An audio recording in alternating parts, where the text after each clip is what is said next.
Indo British advanced pain clinic నొప్పి మాయం surgery దూరం ఫర్ అపాయింట్మెంట్స్ 9155515563. నమస్కారం, వెల్కమ్ టు ఐ డ్రీమ్. ధర్మ మార్గం విత్ విజిత కార్యక్రమానికి స్వాగతం.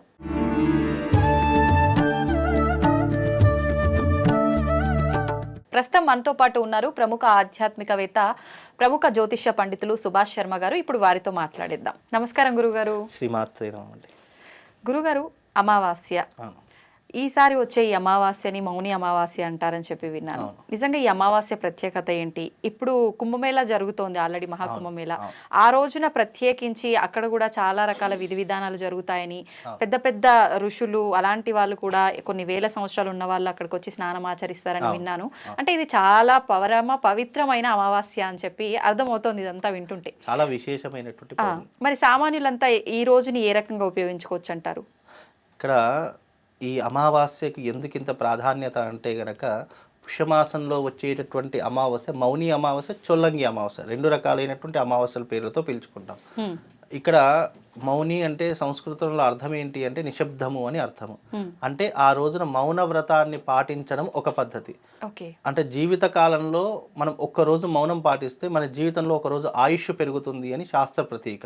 అందుకే పూర్వకాల ఋషులు సంవత్సరాల పాటు ఎవరితో మాట్లాడకుండా దీక్షలో ఉండేటటువంటి వారు, ధ్యానంలో ఉండేటటువంటి వారు, తపస్సుతో ఉండేటటువంటి వారు. అందుకే వాళ్ళ యొక్క ఆయు ప్రమాణం చాలా ఎక్కువ శాతంగా ఉండేటటువంటిది. అంటే మనం ఎంత తక్కువ మాట్లాడితే మన ఆయు ప్రమాణం అంత పెరుగుతుంది. దీని సైంటిఫిక్ రీజన్స్ ఉన్నాయి, శాస్త్ర ప్రామాణికం కూడా ఉంది. అందులోనూ ఈ మౌని అమావాస్య చాలా పరమ పవిత్రమైనది. ఎందుకు అంటే కుంభమేళలో మనకు స్నానం ఆచరించేటటువంటి రోజు కొన్ని ప్రత్యేకంగా చెప్పడం జరిగింది. భోగి రోజున ప్రారంభమైంది. ఆ రోజు పౌష్య స్నానం అని చెప్పి చేస్తూ ఉంటారు. అలాగే మకర సంక్రాంతి రోజు స్నానము సంక్రమణ స్నానం అని చెప్పి చేస్తూ ఉంటారు. ఆ తర్వాత ఈ మౌని అమావాస్య 29వ తారీఖు రోజున వచ్చేటటువంటి అమావాస్య మౌని అమావాస్య, దీని అమావాస్య స్నానము అని చెప్పి చేస్తుంటారు. తర్వాత వచ్చేటటువంటిది వసంత అంటే మాఘ స్నానము, అంటే వసంత పంచమి రోజున చేసేటటువంటి మాఘ స్నానం అని చెప్పి చేస్తుంటారు. ఆ మాఘ స్నానం అయిపోయిన తర్వాత శివరాత్రి రోజున చేసేటటువంటి స్నానము మహాస్నానం అని చెప్పి చేస్తుంటారు. శివరాత్రి రోజున చేసే స్నానము. ఇలా ఒక్కొక్క రోజుకు ఒక ప్రత్యేకమైనటువంటి రోజు ఉంటూ ఉంటుంది. ఇప్పుడు ఈ మౌని అమావాస్య రోజున చాలా మంది, మీకు తెలుసో తెలియదో కానీ మీరు చూసుంటారో లేదో, దాదాపు 3 లక్షల మంది సన్యాసిగా మారిపోయినటువంటి దాఖలాలు ఉన్నాయి. అది చాలా వెబ్సైట్లో వచ్చింది, చాలా ఈ ఇంటర్నేషనల్ పత్రికా మీడియాలో కూడా వచ్చేసింది. అంటే ఎందుకు అని అంటే గనక, ఈ యొక్క 12 సంవత్సరాల తర్వాత వచ్చే ఈ మహాకుంభమేళ 144 సంవత్సరాల తర్వాత వచ్చినటువంటి అద్భుతమైనటువంటి కుంభమేళ. కుంభం అంటే పూర్ణంగా ఉన్నటువంటిది, మేళ అంటే అందరూ ఒక చోట కలిసి ఉండేటటువంటి దాన్ని మేళ అంటారు. అంటే అందరూ కలిసికట్టుగా ఉన్నటువంటి ఒక ప్రదేశంలో చేసుకునేటటువంటి స్నానములే కుంభ స్నానము అని అంటూ ఉంటారు. ఈ యొక్క కుంభమేళకి ఇంత ప్రాధాన్యత ఎందుకు వచ్చింది అంటే గనక, ఇది ప్రయాగరాజులోనే వచ్చింది. అంటే 12 సంవత్సరాలకు ఒకసారి వచ్చేటటువంటిది ఎలా ఉంటుందంటే, ఇప్పుడు ప్రయాగరాజుకు వచ్చింది, తర్వాత వచ్చేటటువంటిది హరిద్వార్కు, తర్వాత నాసిక్, తర్వాత ఉజ్జయిని, ఇలా ఒకదాని తర్వాత ఒకటి రావడం జరుగుతూ ఉంటుంది. ఈ ప్రయాగరాజులో మళ్ళీ 144 సంవత్సరాల తర్వాత మళ్ళీ ప్రయాగరాజుకు వస్తుంది. అంటే ఇప్పుడు ఇది 144 సంవత్సరాల తర్వాత వచ్చేటటువంటి మహాకుంభమేళ. కుంభమేళ ఉంటుంది, అర్ధ కుంభమేళ ఉంటుంది, మహాకుంభమేళ ఉంటుంది. 144 సంవత్సరాల తర్వాత వచ్చినటువంటి మహాకుంభమేళ ఎందుకు ఇంత ప్రాధాన్యత అంటే, ఇది చాలా సున్నితమైనటువంటి మత విశ్వాసం మీద ఆధారపడి ఉన్నటువంటి అంశము. జనాల యొక్క విశ్వాసం ఏంటి అంటే గనక, మహాకుంభమేళ అనేటటువంటి దాంట్లో స్నానం ఆచరిస్తే ముక్తిని పొందుతాము, మళ్ళీ జన్మ అనేటటువంటిది ఉండదు, జన్మ రాహిత్యాన్ని పొందుతాము. అలాగే ఈ మహాకుంభమేళలో ఏదైతే స్నానం ఆచరిస్తామో చాలామంది పాపాలు తొలగించుకోవడానికి, పుణ్యాన్ని సంపాదించుకోవడానికి, శివుడి యొక్క అనుగ్రహాన్ని పొందడానికి, ఇలా ప్రతి ఒక్కరు తమ యొక్క నాలెడ్జ్తో వెళుతూ ఉంటారు. ఇక్కడ కేవలం రాష్ట్రం కాదు, దేశం కాదు, ప్రపంచ నలుమూల నుంచి ఎంతోమంది స్వామీజీలు, తర్వాత వచ్చే సాధు సంతువులు, అఘోరీలు, నాగసాధువులు, ఇలా ఒకరు కాదు అందరి తరఫున ప్రతి ఒక్కరు కూడా రావడం జరుగుతుంది. ఈ కుంభమేళలో చాలామంది అఖాడీలుగా మారిపోతూ ఉంటారు. ఇప్పుడున్నటువంటి ప్రస్తుతం ఎందుకు అఖాడీలుగా మారిపోతున్నారు అని అంటే కనుక, జీవితం మీద విరక్తి చెందినటువంటి వాడు, జీవితంలో అన్నీ చూసేసినటువంటి వాడు, ఇక జీవితం ఇంతతో నా జీవితం అయిపోయింది, ఈ మిగతా జీవితం అంతా కూడా భగవంతునికి లీనమైపోవాలి, భగవంతునికి అంకితం చేయాలి అనేటటువంటి దాని నుంచి పుట్టినటువంటిదే ఈ సన్యాసి తత్వము. ప్రతి ఒక్క మనిషి జీవితంలో గృహస్థాశ్రమం ఉంటుంది, బాలాశ్రమం, గృహస్థాశ్రమం, సన్యాసాశ్రమం. ఇక మనము జీవితంలో డబ్బుని చూసాము, పరువుని చూసాము, హోదాని చూసాము, ఎన్నో రకాలైన లగ్జరీ లైఫ్ అన్నీ చూసాము, సాంసారికమైనటువంటి జీవితాన్ని ఇన్ని చూసిన తర్వాత మనిషికి ఏమవుతుంది, విరక్తి పడుతుంది. అన్నీ చూసేసాం, ఇంకేం చూడడానికి అన్నటువంటి దాని నుంచి పుట్టినటువంటిదే ఈ సన్యాస ఆశ్రమం. ఇక వాళ్ళు ఒక్కసారిగా సన్యాసం తీసుకున్నారు, అఘోరీగులుగా నాగసాధువులుగా మారిపోతున్నారంటే వాళ్ళు అఖాడీలో చేర్చేసుకుంటారు. అఖాడీ అంటే మనము చిన్నప్పుడు చదువుకోవడానికి స్కూల్ ఎలాగైతే ఉండేటటువంటిదో, మనకు విద్యాభ్యాసాలు ఎలా అయితే నేర్పించారో, అఖాడీలో ఏ విధంగా నాగసాధువులు ఉండాలి, ఏ విధంగా అఘోరుల యొక్క ప్రవర్తన ఉండాలి, అదే రకంగా ఏ రకమైనటువంటి జీవన విధానం ఉండాలి అనేటటువంటి నేర్పేటటువంటిది ఆఖాడీ సంస్థ. అలా ఆఖాడీ సంస్థలో దాదాపు 3 లక్షల మంది చేరారట. ఆ 3 లక్షల మంది ఎవరు? మనలాంటి మనుషులు కాదు. ఐఏఎస్లు, ఐపీఎస్లు, డాక్టర్సు, ఇంజనీర్సు, తర్వాత పెద్ద పెద్ద బిజినెస్ మ్యాగ్నెట్లు, ఇలా ఎంతో మంది గొప్పనైనటువంటి వాడు ఆఖాడీలో చేరారట. చదువుకున్న వాళ్ళే, చాలా చదువు, కేవలం మన దేశం కాదు, దేశ విదేశాల నుంచి వచ్చి చేరారట.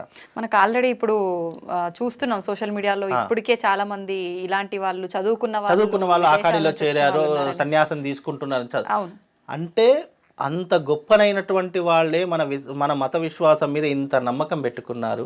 అలాంటిది మన హిందూ పురాణాల్లో ఇంత ప్రాముఖ్యత, మనం చెట్టుని పూజిస్తాము, పుట్టని పూజిస్తాము, ఆఖరికి నీటిని కూడా పూజించేటటువంటి తత్వం కేవలం మన హిందూ ధర్మంలో మాత్రమే ఉంది. అందుకే హిందూ ధర్మంలో మనము పుష్కరాలు వచ్చాయి, ఇలాంటి మహాకుంభమేళ వచ్చింది అంటే చాలామంది పుణ్యం కోసము, పురుషార్థం కోసం ఇవన్నీ కూడా అక్కడికి వెళ్ళి స్నానం ఆచరిస్తూ ఉంటారు. ఇది మనము ప్రతిరోజు చేసేటటువంటి స్నానం వెనక పరమార్థము ఉంది, సైంటిఫిక్ రీజన్స్ ఉన్నాయి. ఈ చలికాలంలో చన్నీటి స్నానము, గోదావరి స్నానం చేయడం వల్ల విశేషమైనటువంటి పుణ్య ఫలితం కలుగుతుంది. అలాగే ప్రయాగరాజులో అనేక రకములైనటువంటి ఆ నదీ ప్రవాహం ఉంటుంది కదా, అది అనేక రకాలైనటువంటి చెట్లు, చేమలు, పుట్టలు అన్నీ దాటుకొని వచ్చి అవన్నీ కూడా ఔషధీకరణంగా ఆ నీరు మారిపోయి మనల్ని అనేక రుగ్మతల నుంచి దూరం చేస్తుంది అని కూడా మనం నమ్ముతూ ఉంటాము. ఏదైతే ఈ మాసం ఉందో, ఈ పౌష్యమాసము ఈ స్నానానికి ప్రతీక. మళ్ళీ ఈ మాసం అయిపోయిన తర్వాత మాఘమాసం కూడా మాఘ స్నానాలు అని చెప్పి చేస్తూ ఉంటారు చాలామంది. అంటే ఇక్కడ మనం ఏంటి అంటే మాఘ స్నానము, పౌష స్నానం ఇవన్నీ చేయడం ద్వారా ఏంటంటే మనం చేసుకున్నటువంటి పాప నివృత్తి కలుగుతుంది. చాలామంది ఏమంటారంటే మనం నదిలో మునిగితే పాప నివృత్తి కలుగుతుందా, అది నమ్మదగ్గర విషయమా అని చాలామందికి అనుమానం రావచ్చు. ఇప్పుడు మనం ఏ వస్తువునైనా శుభ్రం చేయాలంటే దానికి కావాల్సింది ఏంటి? నీరు. మన శరీరాన్ని శుభ్రం చేసుకోవాలన్నా, మనం స్నానం చేయాలన్నా కావాల్సింది ఏంటి? నీరు. మనం ఒక 10 రోజులు స్నానం చేయకపోతే ఎంత దుర్గంధం వస్తుంది మన శరీరం నుంచి. అంటే నీటితో మన శరీరాన్ని ఇంత చక్కగా స్నానం చేసి చక్కగా మనం శుభ్రంగా పెట్టుకుంటున్నాం కదా. అలా అంటే పోనీ మనం స్నానం చేసిన తర్వాత మనకి ఏమైనా కనిపిస్తుందా? మామూలు నీళ్ళే కనిపిస్తాయి. అలాగే ఇలాంటి గొప్పనైనటువంటి సమయంలో ఆ యొక్క నదిలో సంగమ తీరంలో స్నానం చేయడం వల్ల మళ్ళీ సంగమ తీరం నర్మదా నది ఒకటి, తర్వాత గోదావరి, గంగా, ఈ 3 పాయలుగా కలిసినటువంటి తీరమే సంగమ తీరం ప్రయాగరాజు. అక్కడ ఆ నదిలో స్నానం ఆచరించడం వల్ల పాపాలు కూడా తొలగిపోతాయని మత విశ్వాసం. ఇది అంధవిశ్వాసంగా పురాణాల్లో చెప్పినటువంటిది. ఎందుకు? మనము మామూలుగా భగవంతుడి యొక్క తత్వం ఎలా ఉంటుంది అని అంటే, భగవంతుడు ప్రతి అణువులో మనం భగవంతుని చూస్తాము. అలాంటి భగవంతుడు కూడా ఆ యొక్క నదిలో దిగి స్నానం ఆచరించి మళ్ళీ తన లోకానికి వెళ్ళిపోతాడని చెప్పేసి కూడా అక్కడ చాలా మట్టుకు విశ్వసిస్తూ ఉంటారు. అంటే భగవంతుని చూస్తే చాలు, భగవంతుని ముట్టుకుంటే చాలు అని అనుకునే మనము ఆ భగవంతుడి అంటే పరమాత్ముడే అక్కడికి వచ్చి స్నానం ఆచరించినటువంటి నదిలో మనం స్నానం చేయాలని ఎంతమందికి ఉండదు చెప్పండి. అందుకే ఆ భగవంతుడు అదిగా నది కాదు, ఒక తీర్థజలము. ఆ తీర్థజలంలో మనం మునిగాము అంటే మన జీవితం ఎంత ధన్యమైపోతుంది. అందుకే ప్రతి ఒక్క హిందూ, ప్రతి ఒక్క పరమాత్ముని నమ్మినటువంటి ప్రతి ఒక్కరూ ఈ కుంభమేళను ఆస్వాదించాలి. ఈ కుంభమేళకు వెళ్ళి తప్పకుండా స్నానం చేయాలి. కేవలం పాపాలు పోవడానికనే కాదు, ఈ కుంభమేళ మళ్ళీ మనకు 12 సంవత్సరాల తర్వాత రాదు. మళ్ళీ ఇంత గొప్పనైనటువంటి 144 సంవత్సరాల తర్వాత వచ్చే కుంభమేళ మళ్ళీ మనం 100 సంవత్సరాలు బ్రతకలేం కదా, మళ్ళీ చూడలేము. మళ్ళీ ఇప్పుడు కాకపోతే 12 సంవత్సరాలకు వెళ్ళొచ్చేమో. ఆ 12 సంవత్సరాల వరకు నా జీవితం ఏంటో నాకే తెలియదు, రేపేం జరుగుతుందో నాకు తెలియదు, రేపు ఉంటానో పోతానో కూడా నాకు తెలియదు. కాబట్టి ఉన్నప్పుడు వినియోగించుకోవాలి. ఉన్నప్పుడు కుంభమేళకు వెళ్ళి చక్కగా పరమాత్ముని దర్శనం చేసుకొని పరమాత్ముని పైన మన మనస్సు లగ్నం చేసి ఒక్కసారి అక్కడ మునిగి వస్తే చాలు, మన జీవితం ధన్యమైపోతుంది. నిజంగా కుంభమేళలో ఉన్నటువంటి గొప్పతనం ఇంకా దేంట్లో లేదు. మనం విశ్వసించడం కాదు, దేశ విదేశాల వాళ్ళే విశ్వసిస్తున్నారు కదా. సైంటిఫిక్ రీజన్స్ లేకపోవడంతో వాళ్ళేమి పిచ్చోళ్ళలాగా వచ్చి ఆఖాడిలో కలవరు కదా, భగవంతుడు ఉన్నాడు అని చెప్పేసి నమ్మరు కదా, విశ్వసించరు కదా. అంతటి గొప్ప గొప్ప చదువుకున్నటువంటి సైంటిస్టులు, డాక్టర్లే వచ్చి ఆఖాడి అంటే సన్యాసం తీసుకుంటాడు, పరమాత్ముడు ఉన్నాడని నమ్ముతాం. మనం నమ్మకుంటే ఇంకేమైనా బాగుంటుందా? మనం హిందువులం అనిపించుకుంటామా? అనిపించుకోం. అందుకే ఈ అమావాస్య రోజున అందరూ వెళ్ళి మౌని స్నానం అంటే స్నానం ఆచరించుకోండి. ఇంకోటి దీని ఒకవేళ అక్కడ వరకు వెళ్ళలేని వాళ్ళు నార్మల్ గా ఇంటి దగ్గర ఉన్న నదుల్లో వీటి దగ్గర అట్లా ఉండదు. మనం పుణ్యం పొందాలి అంటే తప్పకుండా వెళ్ళాలి. ఇప్పుడు మనకి ఏదైనా రోగం వచ్చింది, డాక్టర్ మన దగ్గరికి రాడు కదా, మనమే డాక్టర్ దగ్గరికి వెళ్ళాలి. మనకి ఏదైనా ప్రాబ్లం వచ్చింది, ప్రాబ్లం పోవాలంటే మనం ఆ ప్రాబ్లం సొల్యూషన్ వెతుక్కోవాలి కదా. చాలా మంది చెప్తుంటారేమో, పోకపోతే ఇంటి దగ్గర ఏం చేసుకోవాలి, ఇంటి దగ్గర చేసుకోవడానికి ఏం లేదు, తప్పకుండా పోయేసే రావాలి. కాబట్టి వెళ్ళేసి అక్కడ స్నానం ఆచరించడం చాలా విశేషమైనటువంటి పుణ్య ఫలితాలు కలిగిస్తుంది. అలాగే దీన్ని చొల్లంగి అమావాస్య అని కూడా అంటారు. అంతర్వేది నరసింహస్వామి అని చెప్పేసి ఉంటుంది క్షేత్రం, మహాక్షేత్రం. అక్కడ 7 పాయలు 7 ముఖాలతో కూడినటువంటి ఒక నది ఉంటుంది. ఆ నదిలో కూడా స్నానం ఆచరించాలని శాస్త్ర ప్రతీక. ఆ ఊరి పేరు చొల్లంగి. ఇది తూర్పు గోదావరి జిల్లాలో ఉంటుంది. అక్కడ చాలా విశేషమైనటువంటిది. అక్కడికి వెళ్ళి స్నానం ఆచరించడం ద్వారా కూడా జన్మాల చేసినటువంటి పాపాలు దూరం అవుతాయని చెప్పేసి శాస్త్ర ప్రతీక. అలాగే మనకు మాఘ స్నానాలని ప్రారంభమవుతాయి కదా, అది ఈ అమావాస్య నుండే ప్రారంభమవుతాయి. అలాగే అమావాస్య స్నానం అంటాము, మాఘ స్నానం అంటాము, చొల్లంగి స్నానము అని అంటాము. అలాగే దీని మౌని అమావాస్య, మౌని స్నానం అని కూడా పిలుస్తుంటాం. ఆ రోజున ముఖ్యంగా చేయవలసింది మౌనవ్రతము, దాన ధర్మము, పిండ ప్రదానం అంటే పితృదేవులకు శ్రాద్ధ కర్మలు, పిండ ప్రదానములు, అర్ఘ్య ప్రదానములు. అలాగే ఆ రోజున తప్పకుండా చేయవలసిన శివారాధన.